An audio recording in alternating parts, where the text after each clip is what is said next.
Stuck in the desert, with your water running out, you need to make sure you're doing everything you can to help people searching for you. Now the sun's going down, I can start to make a sign that can be seen from the air. This V shape is internationally recognized as a distress signal, but you want to be seen day and night. I'm collecting some firewood so that I can make a couple of signal fires, in fact 3, because in an emergency you do everything in 3s if you can. Got to be careful when doing this, keep my eyes open for scorpions. Last thing I want now is to be stung. No rubbing sticks together now.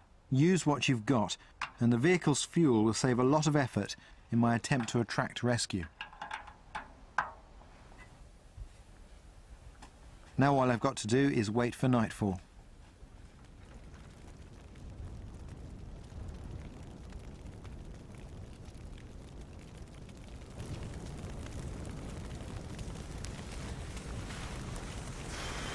It gets real cold in the desert at night. That's when one of these Arab jello bars comes in really useful.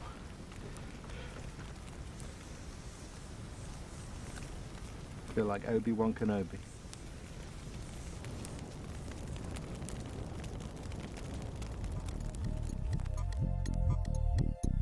If you're stuck out here, you're bound to wonder if you could make it out on foot. After all, every day that passes is time running out. So the temptation to get up and go will be huge, but you must resist. But part of me has always wondered how far I'd get, and now I'm about to find out.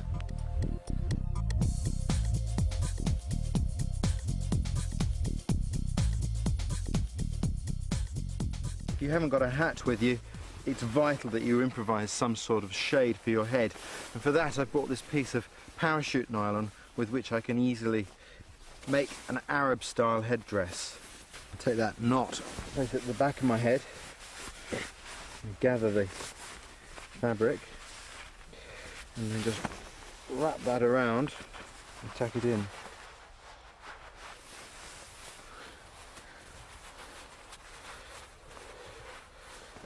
Just tuck the rest into my shirt at the back.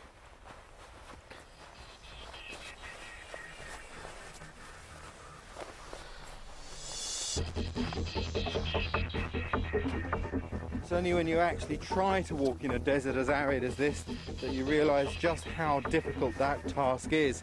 I've only half an hour or so, and already I realise that this litre bottle of water is actually just a thimble full.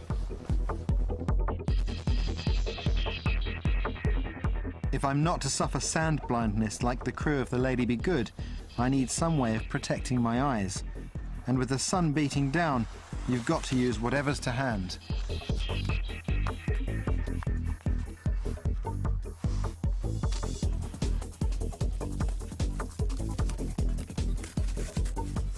Here we go, a pair of raised sunbands. Perfect if I ever make it back to the King's Road. But none of this is really going to help me here. I'd be lucky to last more than a couple of days. Walking out of a desert requires an incredible amount of determination, resourcefulness, and most importantly, luck. As much luck as Bob Nelson had after he was shot down over the desert in 1942.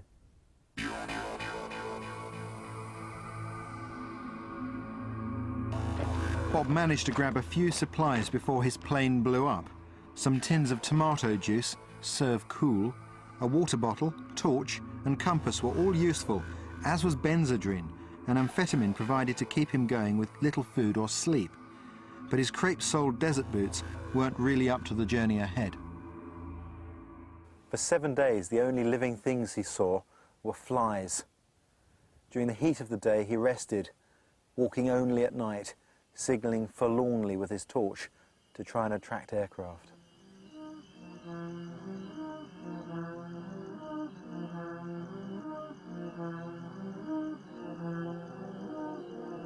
He drank a tin of tomato juice and a little water each day, but pretty soon his liquid had run out. In desperation, he took all the Benzedrine and walked through the heat of the day.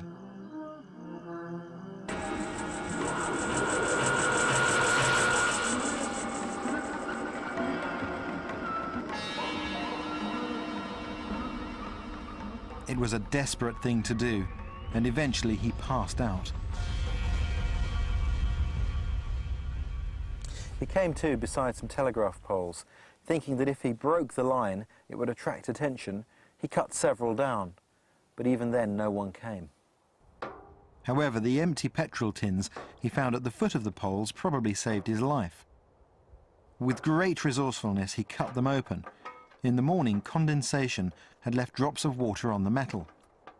Licking these was just enough to keep him alive, but after 3 days in the desert, time was running out. Then he had a stroke of luck. He spotted a camel train, which would prove to be his lifeline. A nomad with the camels gave Bob his first proper drink for days. As soon as the liquid hit his stomach, Bob suffered cramps, but he couldn't have survived without this assistance. The nomads looked after Bob and helped him recuperate. After a few days, fully stocked with water and with good directions, he set off alone into the desert once more. Don't forget, this was the middle of the war, so all the time Bob was trying to evade capture and return to Allied lines. Along the way, he came across the burned-out wrecks of vehicles and crashed aircraft, from which he took vital supplies.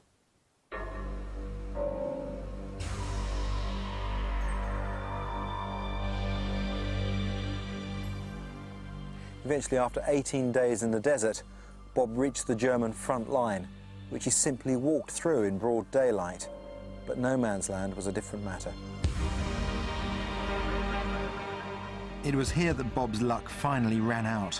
He was captured that night, just 1 mile from his own lines.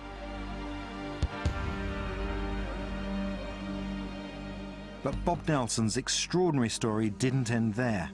2 years later, he was one of the prisoners who took part in the breakout that became famous as the Great Escape. He was one of the few recaptured not to be shot. Maybe the Gestapo thought that he was related to his illustrious namesake, Admiral Nelson.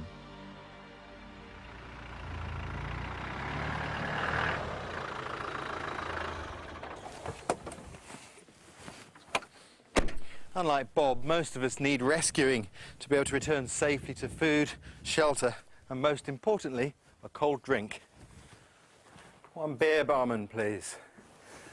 Sadly, Bob died in 1999. He was one of the very few people who've ever walked out of a desert and survived. How did you get here? I'll tell you sometime, but where's my beer? Buy your own beer. So why'd you walk? You know you're supposed to stay with your vehicle. Well, it looked like a really nice walk. Couldn't resist it. You're crazy. No, I'm not. Yes, you are. Next week, the chills and thrills of the subarctic forest.